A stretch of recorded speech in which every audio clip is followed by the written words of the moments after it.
I should say as much of the idea of disorder. Why is the universe well ordered? How is rule imposed upon what is without rule, and form upon matter? How is it that our thought recognizes itself in things? This problem, which among the moderns has become the problem of knowledge after having been among the ancients the problem of being, was born of an illusion of the same order.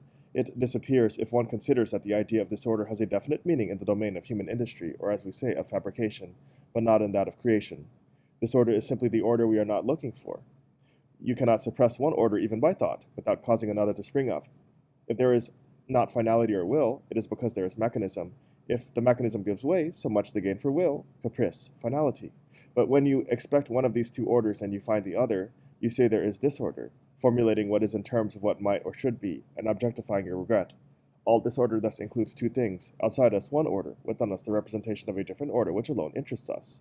Suppression, therefore, again signifies substitution, and the idea of a suppression of all order, that is to say, the idea of an absolute order, then contains a veritable contradiction, because it consists in leaving open only a single aspect to the operation which, by hypothesis, embraced two.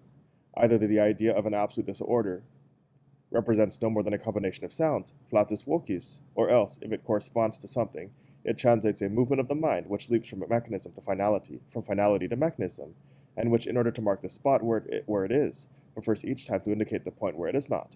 Therefore, in wishing to suppress order, you find yourself with two or more orders. This is tantamount to saying that the conception of an order which is superadded to an absence of order implies an absurdity, and that the problem disappears.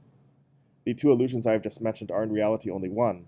They consist in believing that there is less in the idea of the empty than in the idea of the full, less in the concept of disorder than in that of order. In reality, there is more intellectual content in the ideas of disorder and nothingness when they represent something than in those of order and existence, because they imply several orders, several existences, and in addition, a play of wit which unconsciously juggles with them. Very well, then, I find the same illusion in the case in point. Underlying the doctrines which disregard the radical novelty of each moment of evolution, there are many misunderstandings, many errors, but there is especially the idea that the possible is less than the real, and that for this reason the possibility of things precedes their existence. They would thus be capable of representation beforehand, they could be thought of before being realized. But it is the reverse that is true. If we leave aside the closed systems, subjected to purely mathematical laws, isolable because duration does not act upon them, if we consider the totality of concrete reality, or simply the world of life, and still more that of consciousness, we find that there is more and not less in the possibility of each of the successive states than in their reality, for the possible is only the real with the addition of an active mind which throws its image back into the past once it has been enacted, but that is what our intellectual habits prevent us from seeing. During the Great War, certain newspapers and periodicals sometimes turned aside from the terrible worries of the day to think what would happen later once peace was restored. They were particularly preoccupied with the future of literature. Someone came one day to ask me what my ideas were on the subject. A little embarrassed, I declared I had none. Do you not at least perceive, I was asked, certain possible directions?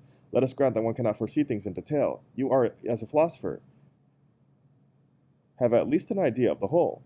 How do you conceive, for example, the great dramatic work of tomorrow? I shall always remember my interlocutor's surprise when I answered, if I knew what was to be the great dramatic work of the future, I should be writing it. I saw distinctly that he conceived the future work as being already stored up in some cupboard reserved for possibles. Because of my long-standing relations with philosophy, I should have been able to obtain from it the key to the storehouse. But, I said, the work of which you speak is not yet possible. But it must be, since it is to take place. No, it is not. I grant you, at most, that it will have been possible. What do you mean by that? It is quite simple. Let a man of talent or genius come forth, let him create a work. It will then be real.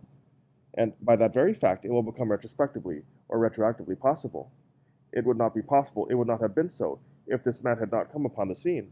That is why I tell you that it will have been possible today, but that is not yet so. You're not serious. You are surely not going to maintain that the future has an effect upon the present, that the present brings something into the past, that action works back over the course of action and imprints its mark afterwards? That depends. That one can put reality into the past and thus work backwards in time is something I have never claimed, but that one can put the possible there, or rather that the possible may put itself there at any moment, is not to be doubted. As reality is created as something unforeseeable and new, its image is reflected behind it into the indefinite past. Thus it finds that it has from all time been possible. But it is at this precise moment that it begins to have been always possible, and that is why I said that its possibility, which does not precede its reality, will have preceded it once the reality has appeared. The possible is therefore the mirage of the present of the past.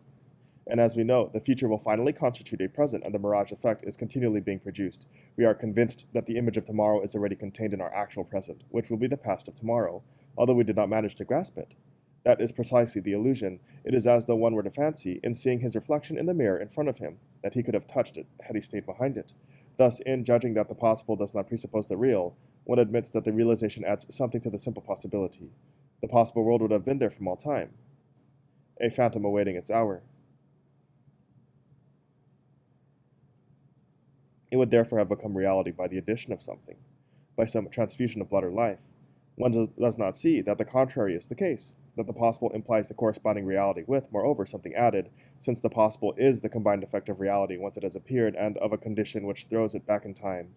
The creative, the idea immanent in most philosophies and natural to the human mind, of possibles which would be realized by an acquisition of existence, is therefore pure illusion.